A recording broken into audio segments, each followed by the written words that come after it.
نطالبوا هاد الناس الله يجازيهم خيرا الا كان شي حاجه باش يعاونونا. تنطالبوا هاد المصيفات سيدنا الله ينصروا حتى حنا نشدوا في حقنا.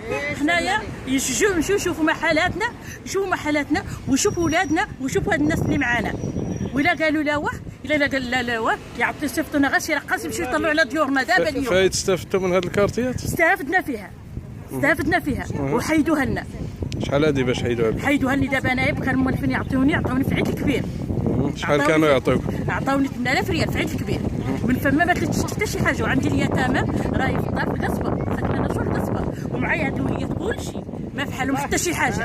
عالم عليهم مولانا، انا عالمه بهاد الناس ما فحالهم. وهاد المراه اللي شتي عندها بنيتها دائما تدوز لها دير لها التحاليل.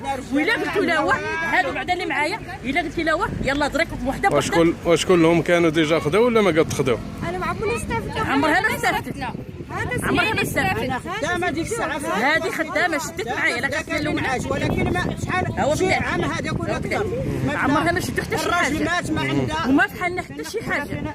وإلا كانت شتا الفيضان دار فينا غزاوه. وإلا قلتوا دابا لا واه حنا تنطولوا الله يطول عماركم والله يعاونك ويخرج زربيتك على خير. تنطلبوا دابا غير يمشوا معنا للديور ويطلعوا غير على حالتنا، ما يعطيونا شي حاجه، ما يطلعوا حتى يطلعوا على حالتنا عاد يعطيونا اللي يستحقوا. ولا ما استحقوا. الوالد ديالي الوالد ديالي كان في جيش تحرير ومقاوم وانا بنت مقاوم وما تمشي حتى شي حاجه.